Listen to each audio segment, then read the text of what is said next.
Hello everyone, I am Raw Toast and welcome back to another review. Today we are discussing Karma the Dark World. Karma the Dark World is a brand new psychological horror game set in the wondrous dystopian 1984 in a beautiful European city with questionable society and even a few bits and bobs of brutalist architecture completely under the thumb of the Leviathan Corporation. The Leviathan Corporation has a stranglehold on citizens from medications to figuratively and literally owning their citizens of the world, while convincing them that they need their products and various medications to be more efficient and productive members of the company. If the company is strong, we are strong. The Leviathan Corporation was founded by 11 Soviet scientists and has grown to unimaginable heights with its power and influence through technological feats, representing multiple characters in itself. With its various departments such as the Winston Institute, who handle research, the Finance Department, who I'm sure you guessed, you astute members of the audience, handle the finances, and several others, but most prominently the Thought Bureau, who act as their police force to contract brutal tactics including kidnapping and even public executions. Clearly they are big fans of the older family outing on the Sunday afternoon. However, even with their brutal tactics and numbers, their most powerful tools delve into people's minds for evidence and uncover the quote-unquote truth. And the various departments also use many means of propaganda, control, and fear to maintain their hold over everything. It represents the ultimate evil of a capitalist and surveillance state. You play as the big, beautiful Daniel McGovern, a roam agent for the Thought Bureau of the Leviathan Corporation in two different lights. It's almost as if you're playing as two different characters. One of them you're searching for your lost memories, and the other you're actively living through them. While living through them, Daniel is loyal to a fault to the Leviathan Corporation and is often described as a cold man, but is a very effective roam agent. But the other Daniel is a man lost in an unknown world, looking for his memories. I'm not going to be delving further into the story to avoid spoilers, because I really want you guys to actually see it for yourself, so the footage you see is only very early on, and I'm not really going to delve further into the story or any other things like that. The game has been developed by Pollard Studio, a small studio based out of China in Shanghai, opening its doors in 2018 and have a small but solid team of 19 developers, whose goal is to make story-driven games which impact and represent real life. The game is being developed in Unreal 5, and they've clearly made the most of the game engine. On screen are the PC specs required for the game.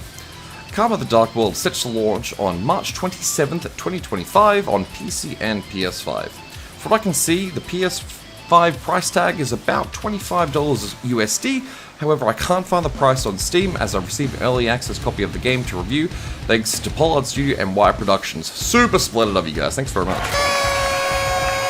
There is a lot to unpack with this game, but I mean that in a good way. There are many good things that I felt were either really unique or just honestly super duper cool.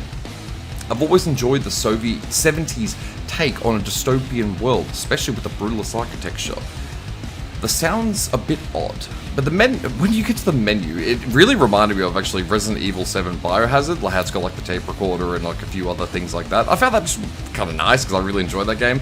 And when you move your mouse on like different buttons, it actually takes you to like a little different section of the room, so you can kind of get a bit of a feel of what you're sort of going into, what kind of world it's going to be. And I thought that was quite cool. Now, I've always been a big fan of hidden tutorials in games, because I've always sort of hated, like, here is like a 17-page manual on how to play the game. I think it's always been really boring, and so, you know, hidden tutorials, the idea is it teaches the player without the player realizing they're in a tutorial. This game does something slightly different, which I thought was really quite cool. Your in-game options are then translated into gameplay. So, for example, you wake up in a bed, disorientated, and not really sure where you are, and a voice just says to you, can you hear properly when you step into the next room? And then the audio option appears in front of you, and you can test it in real time. It's really quite cool. And then the next room it says, can you see well enough? And the brightness setting appears, and then the same thing happens with the FOV setting. And I thought that was just really quite cool to get someone to adjust their settings in-game and make it kind of like game accurate, if you know what I mean. And you can test it in real time, and I thought that was just really quite cool and quite interesting, actually. So that's just the thing I really wanted to mention. Karma has many similarities to several other games and movies which I've thoroughly enjoyed over the past, but even though similarities do breed comparisons, and the old saying is, if you're comparing something, you better be the better comparison, I think the comparisons are really, really strong. It really reminds me, now not like, oh, it's like a copy for copy of each of these titles I'm about to say, more like bits and bobs of each game and each movie and title and everything got thrown into this game, and I think for the better. Games like Observer, Half-Life, Bioshock Infinite specifically, Mirror's Edge, We Happy Few, and even bits of The Matrix, which I sort of discovered in my time, which I thought was really, really quite cool. A lot of the game's world building and lore is not necessarily done through like heaps and heaps of cutscenes, heaps and heaps of readables and things like that.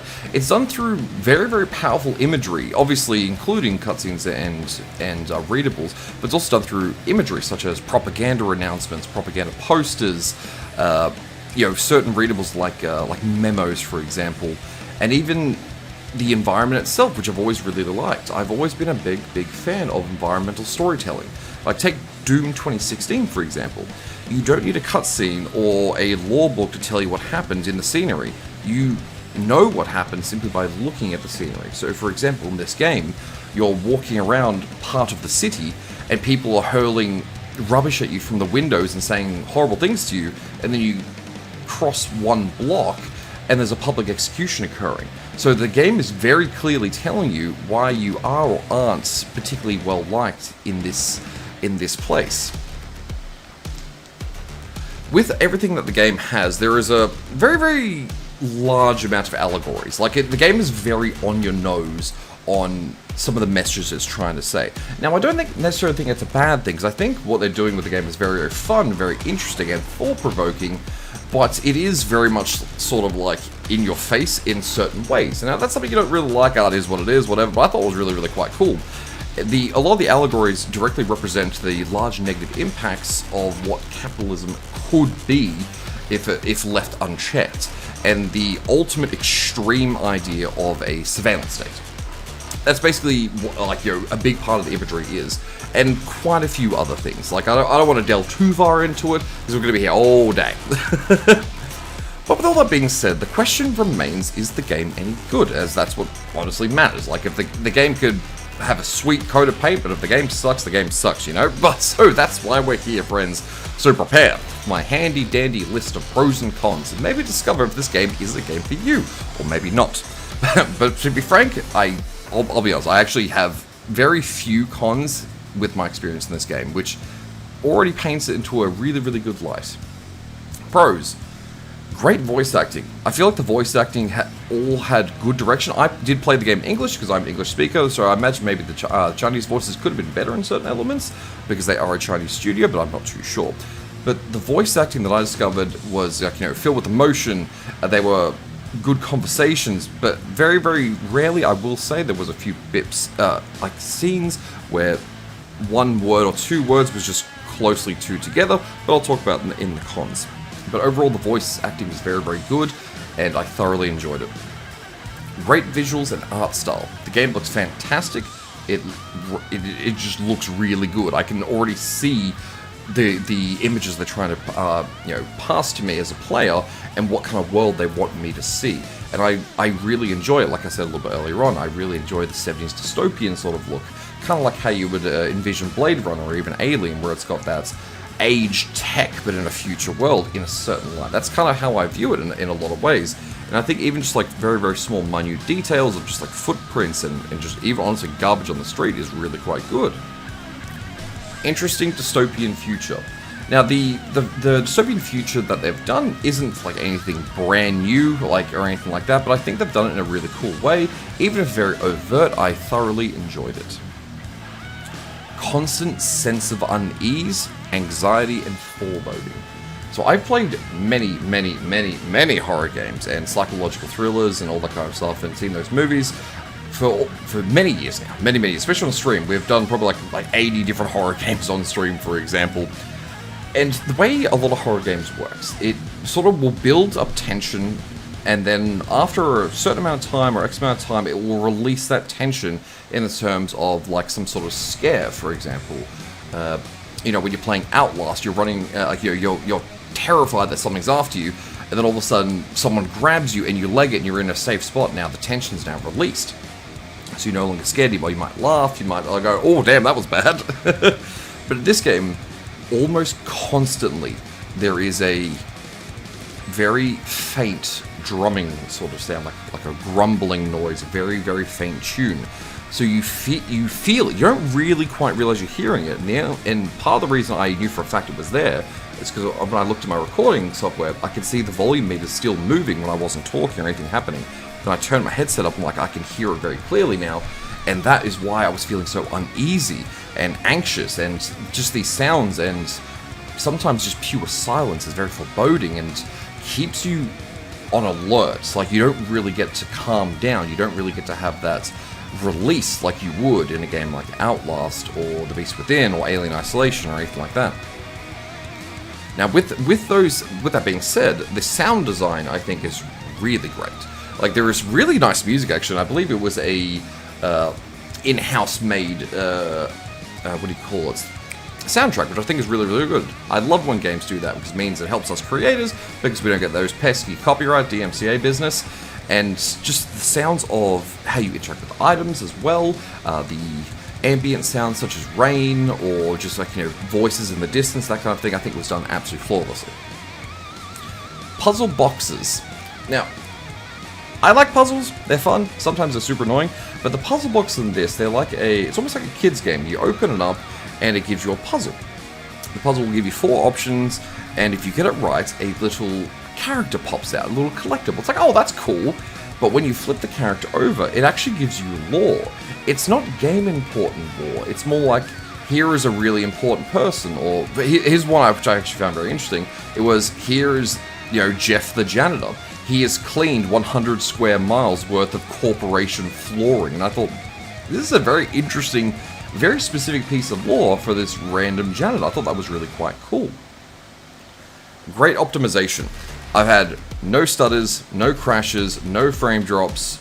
Like, I thought, except when maybe loaded into 2 scenes. I think I went from 120 to 110 or something like that. Not even worth mentioning. I've had literally no problems, no stuttering, no screen tearing. Everything's been honestly really good. The world feels alive. In a lot of games, you are like the god. It's like, okay, yep, I'm the big swinger here. Everyone's talking to me because I'm the cool dude. It's like, no. In this world, you were just a person. People have lives outside of you. They are doing things outside of you, and you can see all this happening completely outside of you. And I think that's a really, really great way to do a game like this, especially with its imagery of capitalism and surveillance states. You're just another gear on the cog, and the game also shows you that rather than telling you that. I think that's really quite cool. Now, my friends, for the cons. Hidden puzzles are one and done with no explanation, no second chances. So the puzzles I was talking about before, those puzzle boxes, if you get it wrong, it's gone forever. And that really annoyed me. Because the first time I picked one up, I didn't realize what it was. I just quickly, clicked a button, and then it did a guess, and the guess was wrong, and then it locks the puzzle box. I'm like, oh, okay. The game didn't address it. I'm like, it doesn't need to tell me, hey, you found a super secret puzzle box. But I would like a second chance on some of them, especially when they have those little characters, which are cool collectibles, and you get a little bit of fun lore out of them. But now, if you get locked out of them, it's like, okay, cool, they're gone. It's like, bit of a shame. Now, I'll delve back into, it's probably not technically voice acting, more sound levels and that kind of thing. Occasionally, when you're talking to a character, some of the dialogue does overlap. I don't know if they were trying to say, oh, he's interrupting you or anything like that, but it definitely came across that way. So you'd be talking and you'd be 3/4 through your sentence, and old mate would begin his. You're like, oh, okay, it's just quick fix, but it's just like, oh, it's a bit fucking annoying. And one other thing which I found very strange. So whenever I play games, I always delve through the options menu to see if there's any things I need or I don't need, or, for example, streamer mode or anything like that. You can't amend the FPS lock limit. I found that very strange. You can turn the lock on, so it'll cap it at 60 on PC, and then when I turn it off, it just went to whatever my PC could do, rather than, oh, I want to lock it at 120, or I want to lock it at whatever my monitor's refresh rate is. In my case, it's 165 hertz. I couldn't do that, so I just found that very strange. I don't think that's really anything particularly worth mentioning, but I actually had a very hard time finding cons in the game, because I extremely enjoyed my time in this game.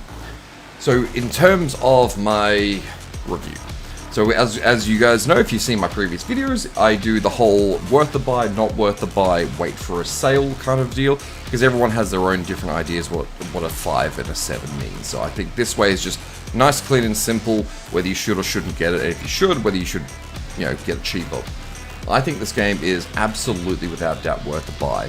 I loved my time with this game. I think it was absolutely exceptional. I had a fantastic time with it. I'm not saying that because I was sponsored or anything like that. I will rip a game apart if it sucks, but I really enjoyed it. I really enjoyed the world building, the bits of lore that I was able to discover, the characters themselves, the setting, the sort of split two worlds kind of thing I thought was really, really sick, and I think the game is absolutely worth the buy.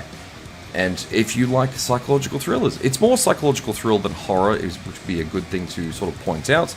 But if you like that style of game, then I think this may be for you. But I will point out, it's not like a combat-driven game like Evil Within. It's nothing like that. It's more closer to a walking simulator comparatively to that. But in any case, my friends, that is everything I have to say about Karma the Dark World. I thoroughly enjoyed it, and I do absolutely think it's a buy. If you liked my video, let me know down in the comments. I'd love to have a chat with you about the game. Let me know if you liked it, if you didn't like it, if you're going to be picking up or not, and come by the stream sometime. I'd love to have a chat with you, and maybe introduce you to another game I'm playing, or you can introduce me to another game. But anyway, my friends, thank you all so very much for watching. Have an absolute lovely day, lovely night, and hope I'll see you all really, really soon, okay?